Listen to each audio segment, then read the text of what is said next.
Students, good afternoon बच्चों। आज हम रे ऑप्टिक्स में रिफ्रैक्शन ऑफ लाइट का सेकंड लेक्चर शेयर कर रहे हैं। ठीक है, कल हमने बेसिक इंट्रोडक्शन बनाई थी कि what is refraction of light and law of refraction समझाया था मैंने आपको with the concept of refractive index. Okay, refractive index सबको क्लियर हो गया। लॉ ऑफ रिफ्रैक्शन समझ लग गया आपको, क्या था? Snell's law, sine I by sine R equals to mu two by mu one, और n1 साइन जो मैंने बताया था, अगर आप रिफ्रैक्टिव इंडिसेस n1 n2 लेके चल रहे हो तो उसके अकॉर्डिंग आप डिफाइन कर सकते हो। ठीक है, हमने कल डिस्कस किया था कि वेन एवर द रे goes through refraction from a glass slab, तो बाहर जब लाइट आती है तो इमर्जेंट रे और इंसिडेंट रे आपस में पैरेलल होती हैं। यही किया था। तो आज मैं इसी पॉइंट्स को कंक्लूड और करने जा रहा हूं और एक नया कंसेप्ट इंट्रोड्यूस करूंगा, refraction from the plane surface. Today's lecture is one of the very very important lecture. Numerically बहुत ही अच्छा लेक्चर है ये। कोशिश करूंगा आपको हर पॉइंट क्लियर हो सके। आइए स्टार्ट करते हैं आज का लेक्चर।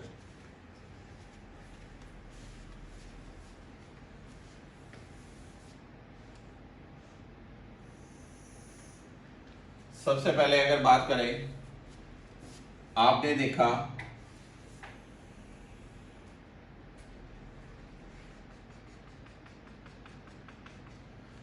हाँ जी सुमीन, आपको क्लियरिटी नहीं हुई थी इसकी, तो ये बता रहा हूं। ये इंसिडेंट रे है। इंसिडेंट रे की डायरेक्शन इधर है, तो इंसिडेंट रे के अलोंग जो यूनिट वेक्टर होगा वो इधर होगा, आई कैप। ये आपका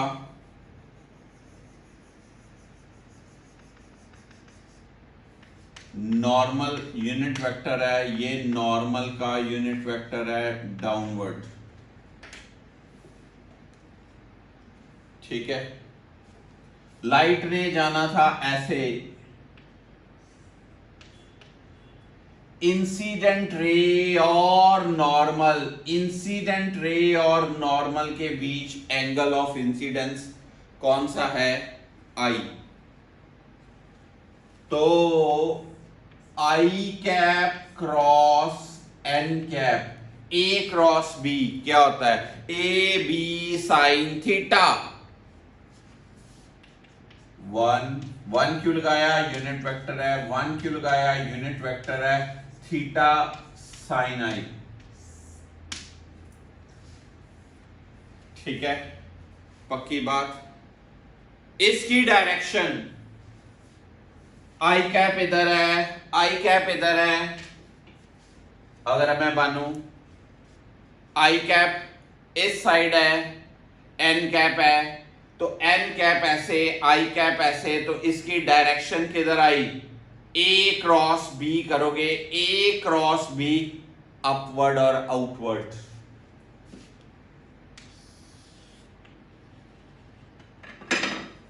दिस थिंग।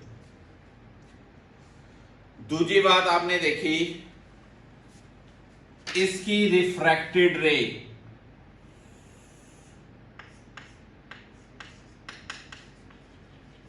इसके अलोंग यूनिट वेक्टर इधर होगा, या ठीक है। ये क्या है? Minus N cap.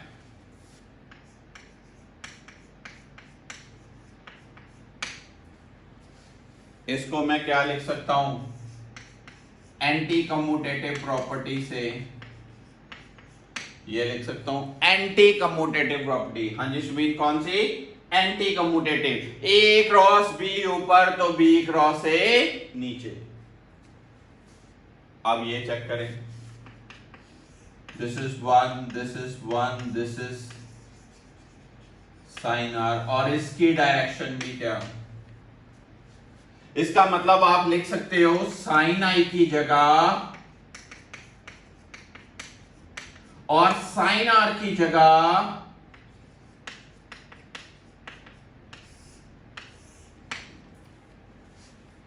आपका ला क्या है? ला क्या है? μ1 साइन आई। बड़े बच्चों को नहीं समझ लगता। μ2 साइन आर, साइन आई की जगह वो पुट कर दो और साइन आर की जगह ये पुट कर दो।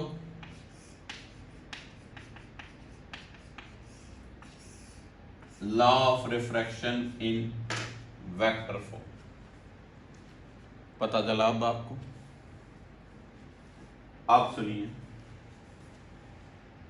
हमने देखा कि ये मेरे पास एक स्लैब है जिसकी थिकनेस है टी। ठीक, यहां से लाइट आई,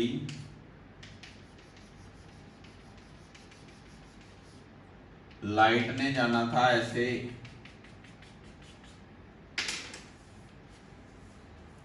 लाइट पहले मुड़ेगी,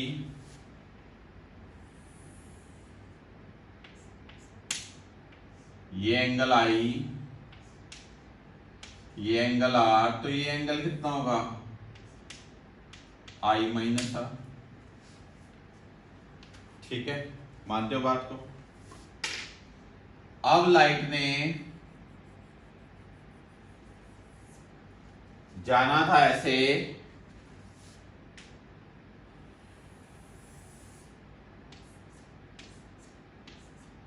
ये और ये पैरेलल रहेंगे। ये क्या है? ये क्या है? मैंने कल प्रूव करा ही दिया था कि ये और ये एंगल बराबर होते हैं।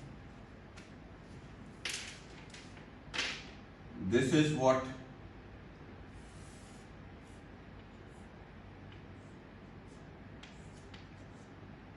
d, which is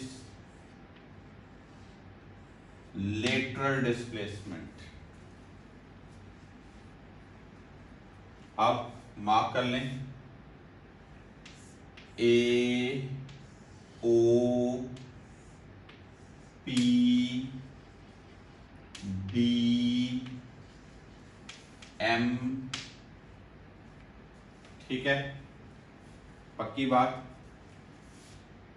अब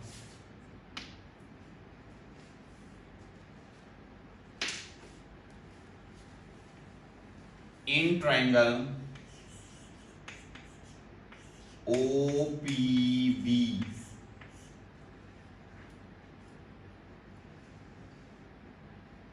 ओ P by O B equal to cos R. Therefore, OP equal to what? OP by cos R. OP is T over cos R.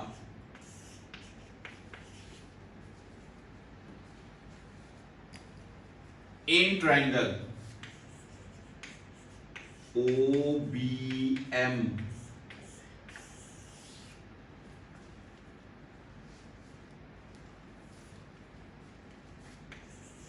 sin I minus R, BM by OB, तो BM किसके equal? OB sin I minus R।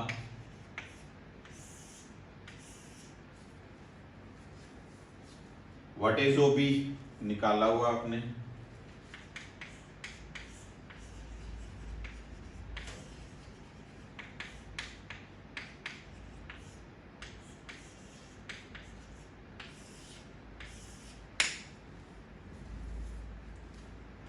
Therefore D की value क्या आ गई?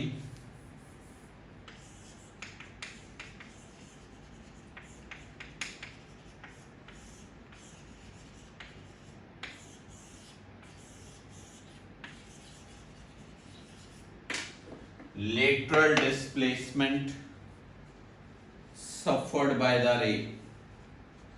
ये रे आ रही थी ऐसे, ये रे दोनों आपस में क्या रही, आप देखिए पैरेलल, ये रेज दोनों आपस में पैरेलल, बट इनमें कुछ गैप, जो गैप है वो वैल्यू निकाली T thickness of the slab sine I minus R over cos R, sine I minus R over cos R lateral displacement. कई बार तो ये एक्सप्रेशन यूज होता है, पहले रियलाइज करिए इस एक्सप्रेशन को।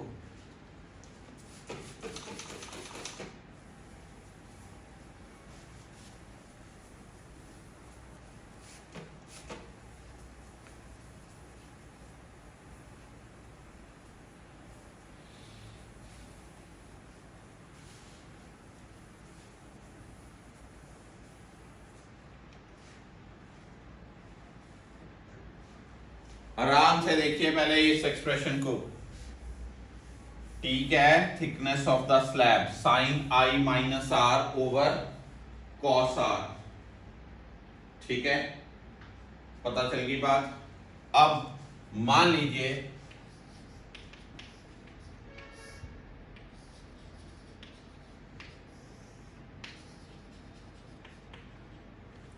Sign A minus B, sine A cos B minus cos A sine B, क्या कहते हैं, okay, cos R sine I minus cos I tan are.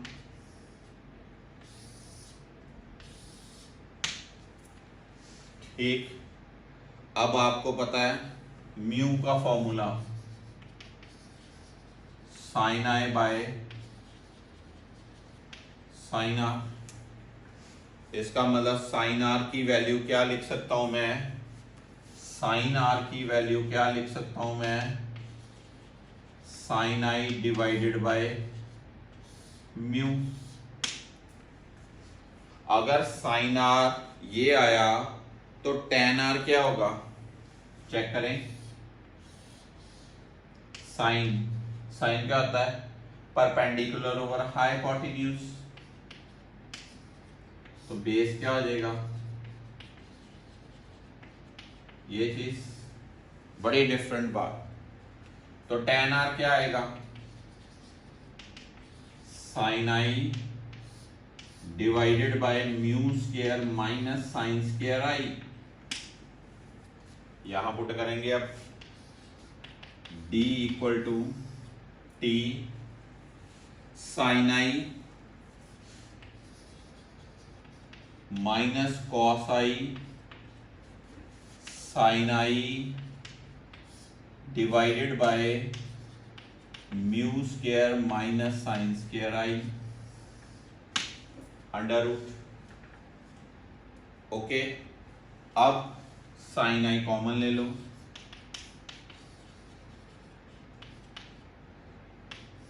One minus cos i mu square minus sine square I.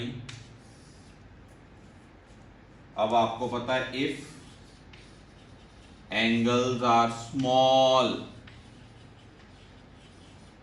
Then sine I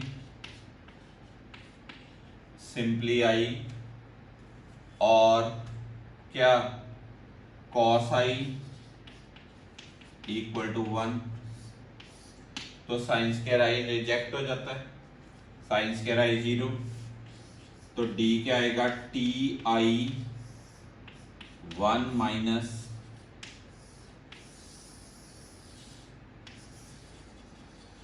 some time, ये भी लग सकता है। Lateral displacement whenever the light passes through a glass slab it is refracted at first phase, then refracted at second phase. When it emerges out, incident and emerging rays remain parallel, but gap between them, जितना gap है आप ये याद रख लो, आप ये याद रख लो, choices us. I will suggest, यहां तक ही याद रख लो, बड़ा एक्सप्रेशन ही है, पता चला? श्योर। अब अगला कंसेप्ट सुनिए, इसी में ही आपने कभी, जिन जिन बच्चों को आप में से स्विमिंग आती है, बड़े स्विमर बैठे, एक एम्प्टी पूल देखा पहले कभी? ठीक है, मान लीजिए वो कह रहा है ये मुझे स्विमिंग तो आती नहीं, बच्चा नहीं आती, कोई बात नहीं, आप बकेट देख लो भाई। ठीक है दायरे खन्ना जी, बकेट देखे हुए बड़ा टाइम हो गया आपको, तो खाली बकेट, पानी नहीं, बॉटम जो है नजर आ रहा है। When you will fill that bucket with water, आप ऑब्जर्व करोगे उसका वाटर का लेवल थोड़ा सा रेज्ड ऑब्जर्व होगा, होगा कि नहीं होगा? Yes sir. मान लीजिए मैं कहता हूं इस बीकर में मैं कोई क्वाइन, इस बीकर को मैं ऐसे ऑब्जर्व करूं और मैं इसमें कोई क्वाइन डाल दूं, ठीक है जी, इसमें मैंने ये क्वाइन इसमें डाल दिया, तो ये क्वाइन मुझे उठा हुआ ऑब्जर्व होता है, होता कि नहीं होता? ये कंसेप्ट हम पढ़ने जा रहे हैं, concept of real depth as well as concept of apparent depth. Real depth जो एक्चुअल में है, एपरेंट डेप्थ जो हमें ऑब्जर्व होनी है। Real, apparent, appearing to the observer, apparent depth. ठीक है, बहुत ही बढ़िया कंसेप्ट है। हेडिंग डालिए सारे बच्चे, concept of real and apparent depth explain करने जा रहा हूं, कुछ क्वेश्चंस करने जा रहा हूं, बहुत ही बढ़िया क्वेश्चन से आपको ये टॉपिक और अच्छा क्लियर होगा। हेडिंग डालिए, real depth as well as apparent depth. Concept of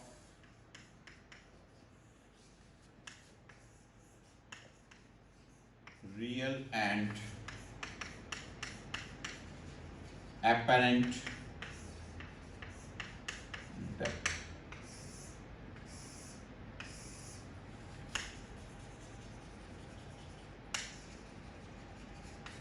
बहुत ही बढ़िया कंसेप्ट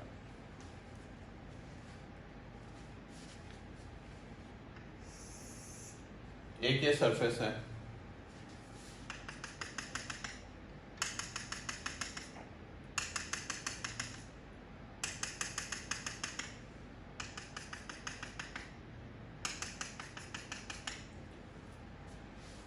ये कोई पूल है, पानी है, ठीक है।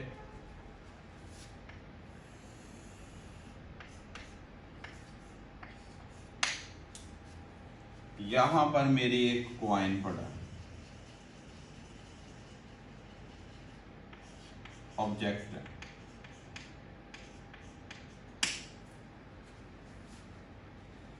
एक रे मैं बनाऊंगा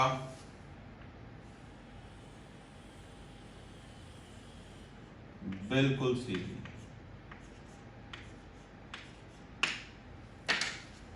दोस्तों स्ट्रेट पढ़ा कल, जो रे स्ट्रेट जाती है ना, इधर मुड़ती ना इधर मुड़ती, स्ट्रेट सीधी चले। और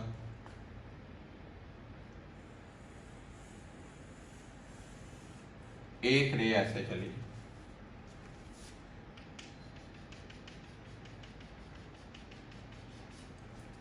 ठीक है, जा रही डेंसर से रेयर, ये मान लीजिए N2, ये N1, यहां पर रे मुड़ेगी,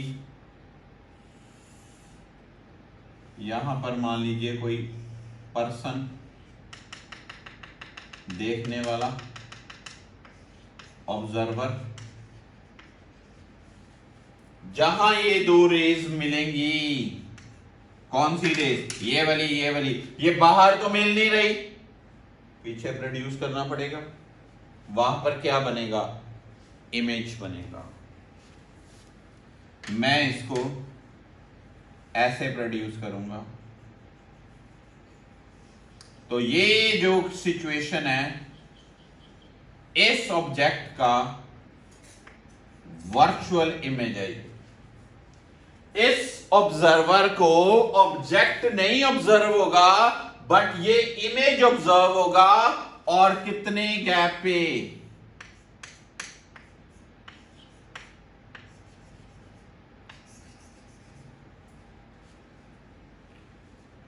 ठीक है।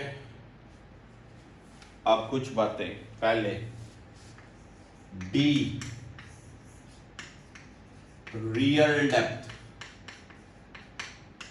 डी डैश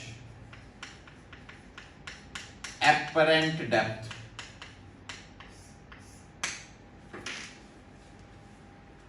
ठीक है। N2 बड़ी जरूरी, हर किसी के लिए ये मान लेनी बात, N2 जिससे लाइट आ रही है,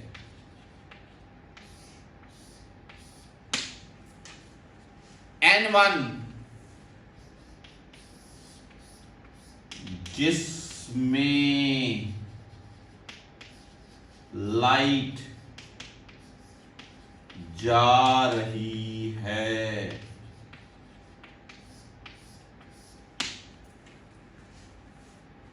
ठीक है। तो लिंक याद रखना, ये दोनों चीजें फ्रॉम सरफेस होते हैं। सरफेस मतलब इंटरफेस जहां से रिफ्रैक्शन हो रही हो, जिस फेस से रिफ्रैक्शन होनी है उस फेस से डी और डी डैश लेना है। न्यूमेरिकल गलत हो जाएंगे नहीं तो। अभी बताऊं तो इनमें आपस में लिंक पता क्या होता है, N2 by N1 equal to D by D dash.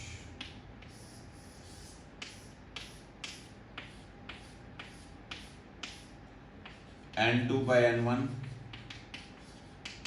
Real depth by apparent depth. बड़े बच्चे क्रैमिंग करते हैं छोटी क्लासेस में, कईयों ने कई तरह के क्रैमिंग रिजल्ट किए होंगे। अगर आप ये देखो, मैं आपको अभी बड़ी टेक्निकलिटी बताऊंगा, कौन ज्यादा है, एपरेंट डेप्थ ज्यादा रियल डेप्थ कम, एपरेंट डेप्थ ज्यादा रियल डेप्थ कम। सुनो, मान लीजिए ये है एपरेंट डेप्थ और ये है रियल डेप्थ। एपरेंट डेप्थ ये पेन और ये स्टिक, रियल डेप्थ कौन ज्यादा कौन बड़ा, रियल डेप्थ बड़ी, एपरेंट डेप्थ छोटी। रट्टे नहीं लगा लेने, अभी बताऊंगा रीजन। प्रूव कर ले, पहले ये प्रूव कर ले। सुनो जी, मान लीजिए ये है एंगल आई और ये एंगल होगा, अगर ये आर है तो ये भी आर होगा, अगर ये आई है तो ये भी आई होगा।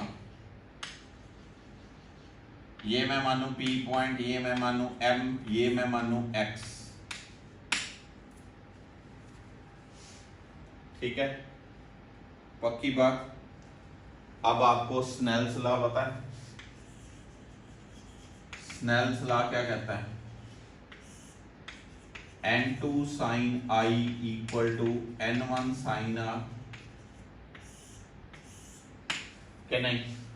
N2 sin I equal to N1 sin R। अगर एंगल स्मॉल हो,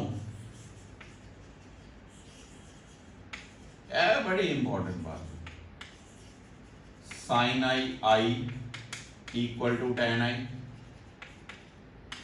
sign R equal to tan r, n2 tan I, n1 tan r, tan I कितना, tan I x by D, tan r x by D dash, n2 by D, n1 by D dash, n2 by n1 equal to d by D dash.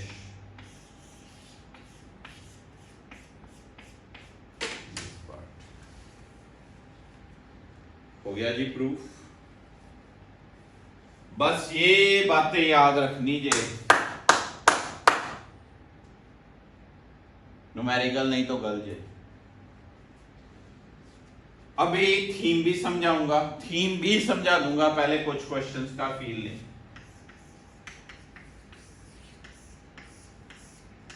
Basic, very basic question. लो जी,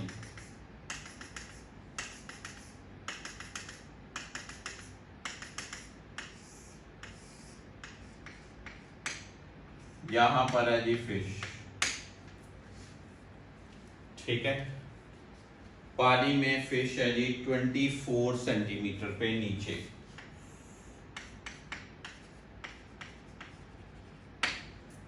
ठीक है। यहां पर है जी king Fisher,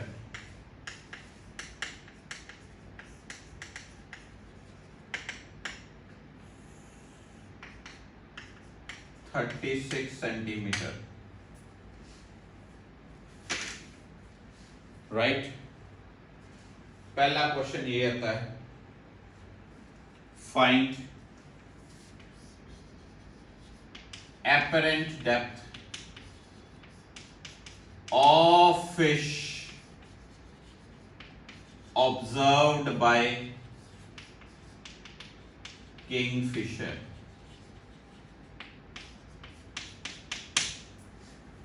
ठीक है, Kingfisher को फिश कितने डिस्टेंस पे ऑब्जर्व होगी। अब सबसे पहली बात, कहां से लाइट आ रही है।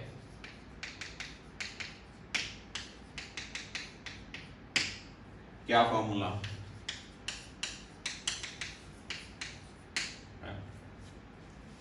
n2 n1 d d dash,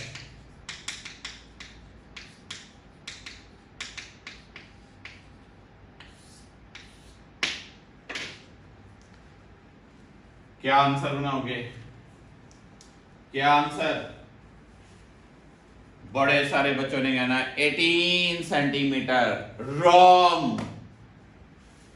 ये फिश कितने गैप पे है, 24। इस सरफेस से फिश कहां ऑब्जर्व होगी, 18 पे। पर किंगफिशर से कितने पे होगी, फ्रॉम किंगफिशर। आंसर क्या आएगा, दिस इज द आंसर, ये आंसर। बहुत बढ़िया क्वेश्चन है, सबसे छोटे लेवल का क्वेश्चन है पर बहुत बढ़िया है। अभी डेप्थ बनाएंगे टॉपिक की, पहला पॉइंट पता चला। चलो इसी क्वेश्चन का दूसरा पार्ट बना लेते हैं। Find apparent height of kingfisher observed by fish।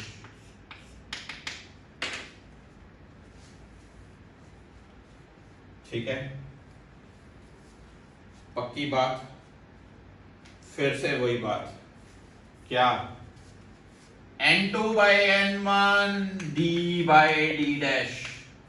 n2 जहां से लाइट आ रही, अब कहां से लाइट आएगी, किंगफिशर से, n1 d D dash 36 into 4/3 कितना हुआ 48। क्या आंसर 48? गलत।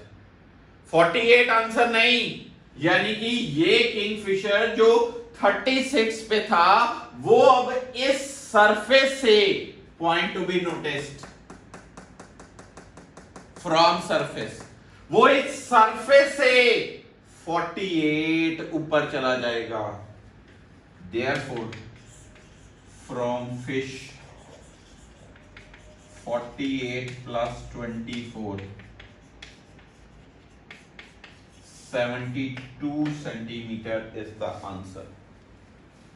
फिश से वो किंगफिशर कितनी दूर 72। टेक्निकलिटी अब इधर देखो, पहले पार्ट में ऑब्जर्वर कौन था? Observer Kingfisher. ऑब्जेक्ट कौन है? फिश। ऑब्जेक्ट डेंसर में, ऑब्जेक्ट डेंसर में तो अपरेंट डेप्थ रियल डेप्थ से कम।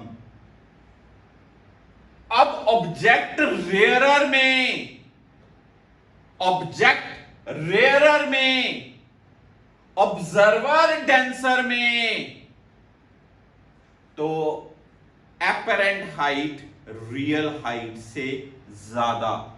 ऐ नहीं सोचना कि अपरेंट हमेशा कम होती, नो, आपको सोचना है ऑब्जेक्ट या ऑब्जर्वर कहां पर हैं। मैं फिर रिपीट कर रहा हूं, ऑब्जेक्ट अगर डेंसर में, ऑब्जर्वर रेयरर में, तो जो डेप्थ है उससे कम आंसर। ठीक है,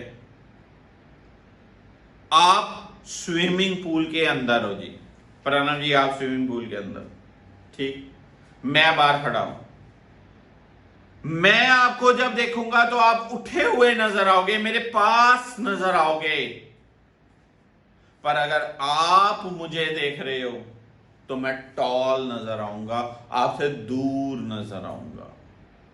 एक कंक्लूजन लिख लो, ऑब्जेक्ट कहां पर है, ऑब्जर्वर कहां पर है, फॉर्मूला यही लगाना है, ये चीज ना भूलना। जिससे लाइट आ रही है वो N2, जिसमें लाइट जा रही है वो N1, N2 by N1 equal to real depth by apparent depth. This is the funda. पहले बताओ, पहला पार्ट ये क्वेश्चन पता चला, पक्का करिए नोट, दूसरा पार्ट करते हैं क्वेश्चन।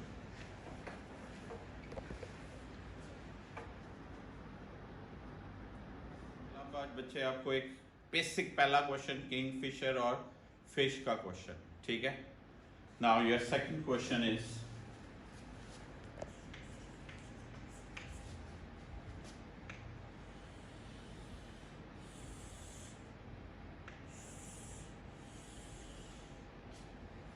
मान लीजिए मेरे पास ये एक ग्लास स्लैब है, कितनी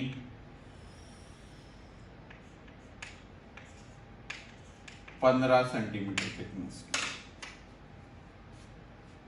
आपको पता है इसका रिफ्रैक्टिव इंडेक्स कितना होता है, 3.2 या 3/2 या 1.5 कह लो, ठीक है। यहां पर ऑब्जेक्ट है,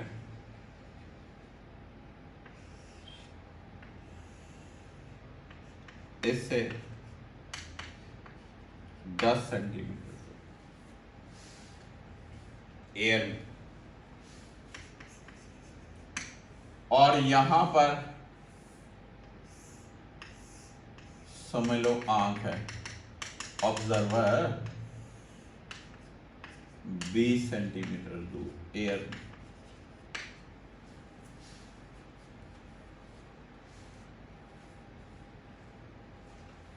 find apparent depth of object as seen by eye.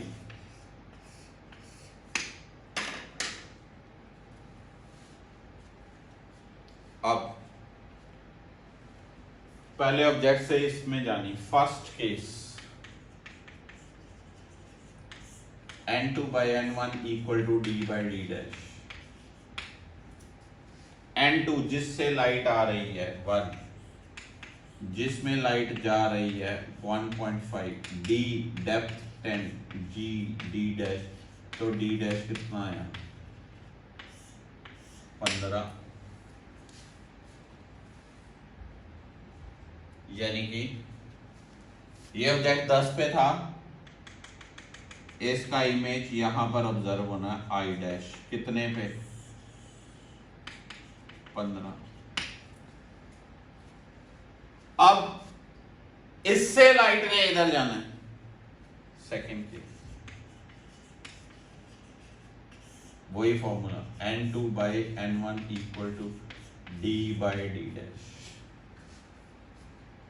n2 जिससे लाइट आ रही, किससे आ रही, अब इससे किस में आ रही, d बड़ा जरूरी, ये कितना है 15, ये कितना है 15, ये क्या होगा 30, तो d डैश, तो d डैश की वैल्यू कितनी आई 20, यानी कि इससे इस फेस से इस सरफेस से 20 मींस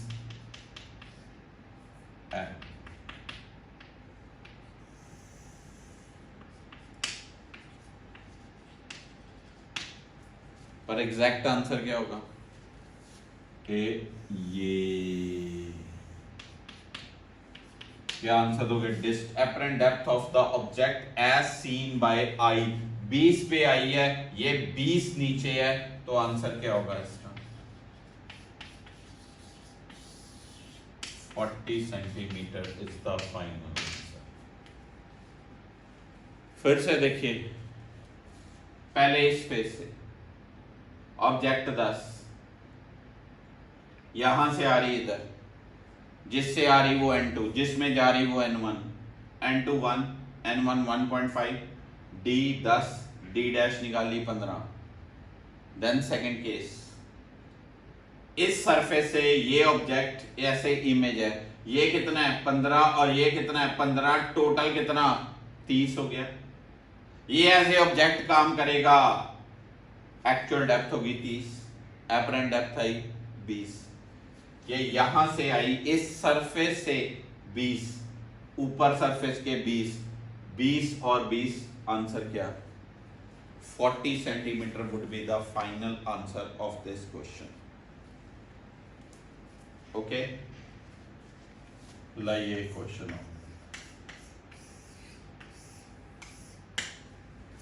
बड़े अच्छे अच्छे क्वेश्चन 2-3 बताऊंगा आपको, क्लियरिटी और होगी। मान लीजिए यहां पर मैं डिवीजन करता हूं, यहां पर है जी एयर, यहां पर है जी कोई ग्लास, यहां पर है जी कोई मीडियम, इसका रिफ्रैक्टिव इंडेक्स है जी 1, इसका रिफ्रैक्टिव इंडेक्स है जी 1.5, इसका रिफ्रैक्टिव इंडेक्स है जी 2। ठीक है, अब यहां पर है G object 20 centimetre, glass slab की थिकनेस है 30 सेंटीमीटर और ऑब्जर्वर है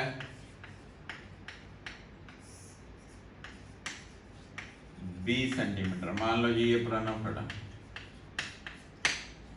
ठीक है जी, और यहां पर ये भव्या खड़ा।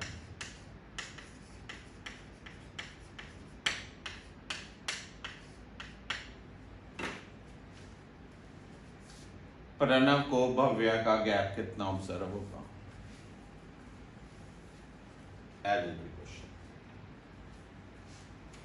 ठीक है, निकालिए शाबाश जल्दी। ये फर्स्ट सरफेस, ये सेकंड सरफेस, जल्दी से। अब जल्दी पहले करिए सॉल्व कर लिया।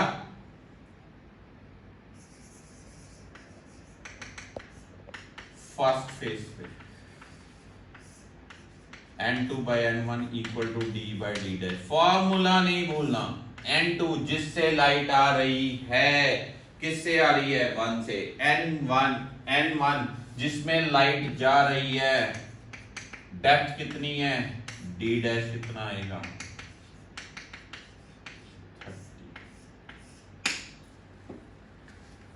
30। d' आया 30। कितना?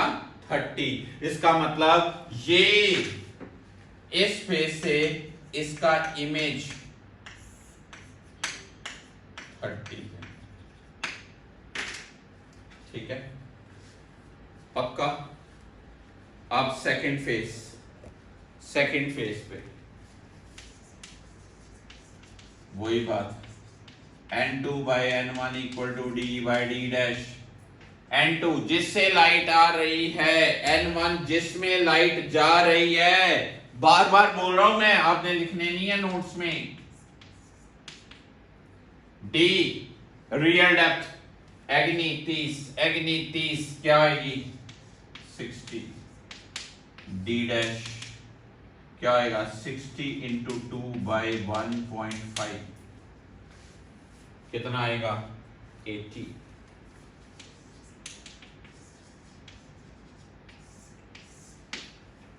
क्या आएगा? 80 सेंटीमीटर। कई बच्चों ने यही कह देना जी 80 centimetre is the final answer. No, इस सरफेस से 80 तो प्रणव से कितना? 80 प्लस 20 फ्रॉम प्रणव। क्या आंसर? 100 सेंटीमीटर।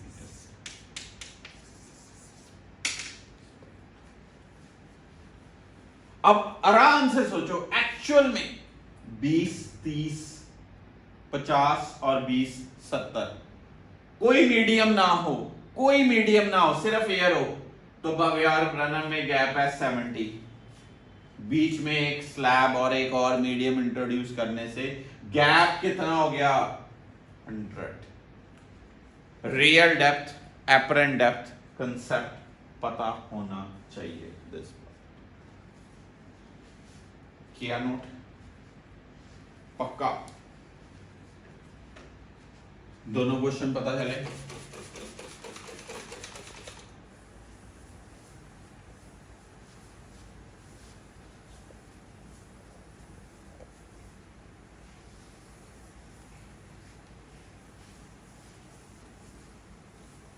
बढ़िया क्वेश्चन है, सिंपल क्वेश्चन, वेरी सिंपल। ऐसे क्वेश्चन आज हम बड़े अच्छे करने वाले इवनिंग सेशन में। अनफॉर्चुनेटली कुछ बच्चे इवनिंग सेशन में हैं ही, उन्होंने अपने आप ही करने हैं क्वेश्चंस। ठीक है, बाकी आज बिल्कुल अटेंटिव रहना, बड़े अच्छे क्वेश्चन ऐसे मैंने डिस्कस करवाने। रियल डेप्थ पे, एपरेंट डेप्थ पे। आइए एक क्वेश्चन करते हैं, बहुत मजेदार क्वेश्चन।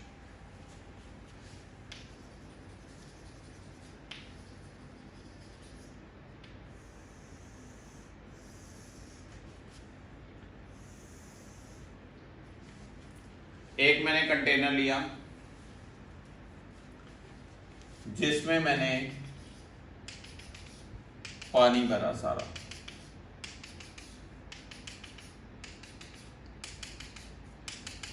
ठीक है जी, ओके। यहां पर एक फिश है, डन। इसकी डेप्थ टॉप सरफेस से है 24 और बॉटम से है मान लीजिए 12।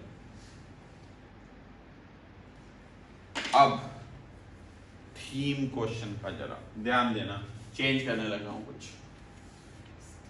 इसके बॉटम पे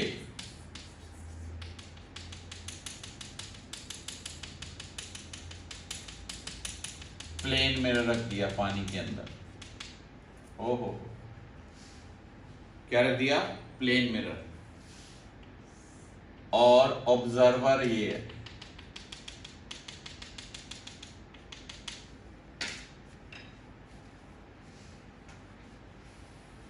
कहता है find distance between two images of the fish.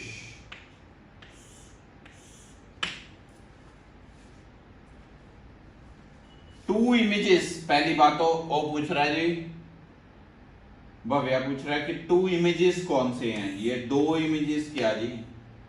पहला one image without reflection and second image with reflection.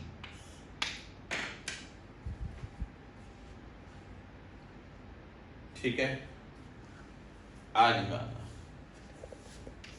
पहली गल without reflection, n2 by n1 equal to d by d dash. मैं फॉर्मूले को नहीं छोड़ता हूं, हर केस में मैं वो चीज n2 जिससे लाइट आ रही है, ये पानी है, इसका रिफ्रैक्टिव इंडेक्स कितना होता है? 4/3। 4/3 divided by 1d, D real depth 24 by d dash. d dash क्या आएगा? 24 ओवर 4/3 कितना बना? 18 सेंटीमीटर।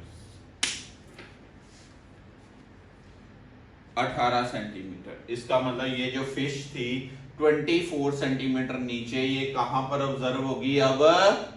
18 सेंटीमीटर पे। यानी कि फिश का पहला इमेज जो है वो 18 सेंटीमीटर पे होगा। अब टेक्निकलिटी विद रिफ्लेक्शन,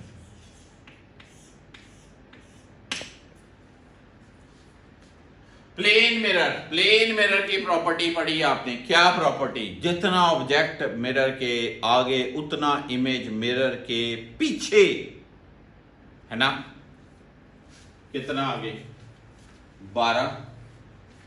और इमेज कितना पीछे? 12 पे। यानी कि अब ये फिश का इमेज कितने पे? 12 पे। ठीक है, अब फिर से अब ऑब्जर्वर को यहां वाला देखना है विद रिफ्लेक्शन। फिर formula n2 by n1 d by d dash. n2 कितना? n1 कितना? d कितना? ये कितना है? 36 प्लस 12 48 d डैश निकाल। d डैश की वैल्यू कितनी आई? कितनी आई? 36 सेंटीमीटर। यानी कि इस फेस से अब फिश कहां पर है? यहां पर है 36 पे। पहला इमेज था 18 पे, दूसरा इमेज है 36 पे। आपको पूछा distance between two images of fish. ये 18 पे, ये 36 पे। 36 माइनस 18 आंसर क्या? 18 सेंटीमीटर। फाइनल आंसर क्या दोगे? 18 centimetre. Gap between two images of fish.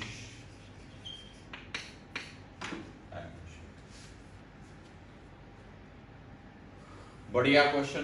Plane mirror का कंटेनर के नीचे, कंटेनर में क्या है? पानी। कंटेनर में पानी। अब कहोगे कंटेनर ग्लास का है, वो बहुत थिन है। बीकर में इस बीकर में मैं पानी ले रहा हूं, ठीक है, और इसके बेस पे अंदर मैंने मिरर रख दिया, प्लेन मिरर, तो बीकर की कोई थिकनेस का कंसिडरेशन नहीं आना, ये बात याद रखना।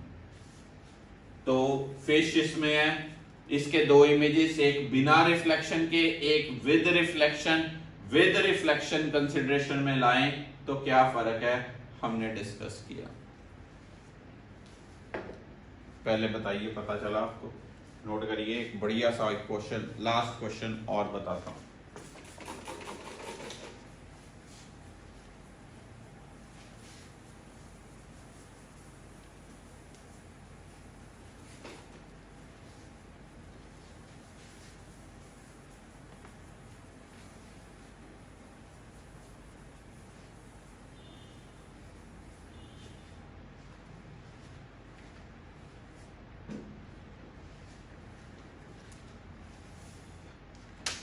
बहुत बढ़िया सा क्वेश्चन बनाते हैं। ये था आपका प्लेन मिरर का क्वेश्चन कंटेनर में। मान लीजिए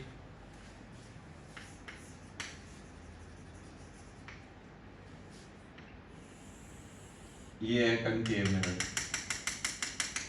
अब रिफ्लेक्शन ने तो पीछा छोड़ना नहीं, इसकी फोकल लेंथ है 20 सेंटीमीटर। कितनी? 20 सेंटीमीटर। और इसके आगे आपने एक ग्लास स्लैब रख दी,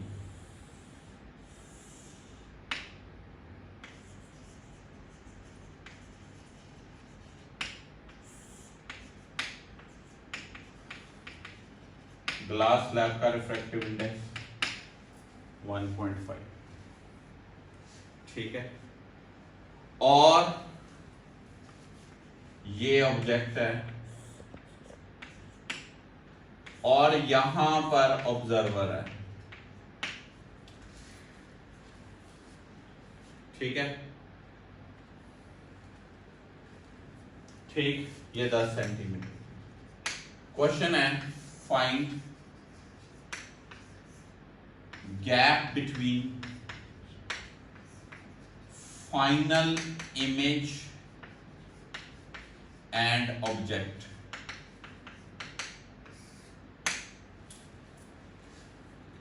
ऑब्जेक्ट का जो फाइनल इमेज बनेगा उसमें और ऑब्जेक्ट में गैप निकालना है, ठीक है।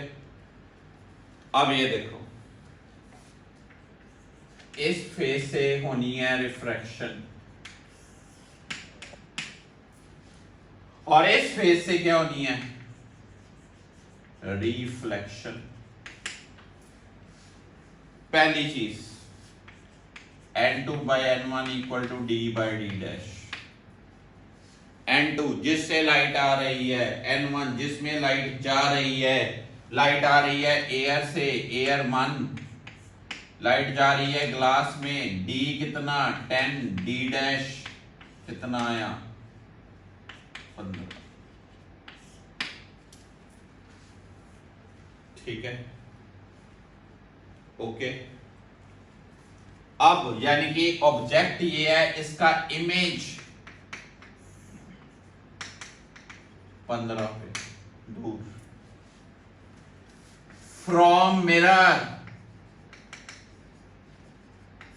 U, ये ऑब्जेक्ट का काम करेगा।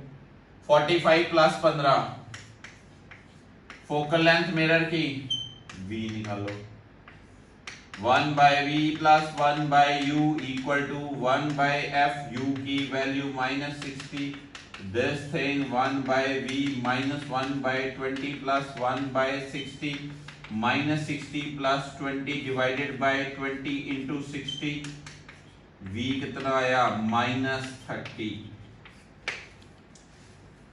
V आया क्या? -30, यानी कि इस पोल से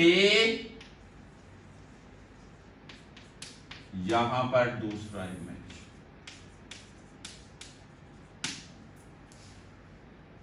ये कई आंसर यहीं छोड़ देते हैं।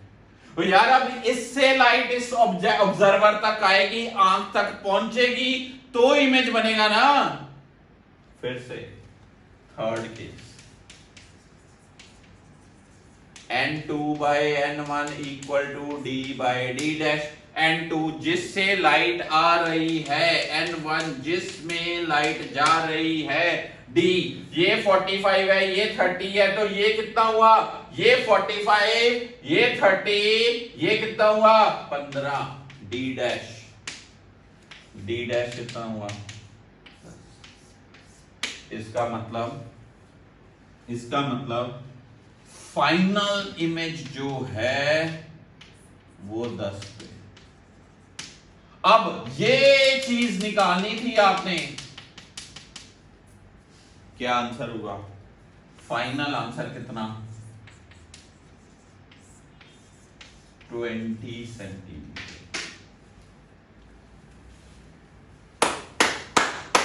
पहले फिर से, ग्लास स्लैब से ऑब्जेक्ट कितना है 10, रियल डेप्थ 10, एपरेंट डेप्थ 15, यानी कि इससे इधर 15।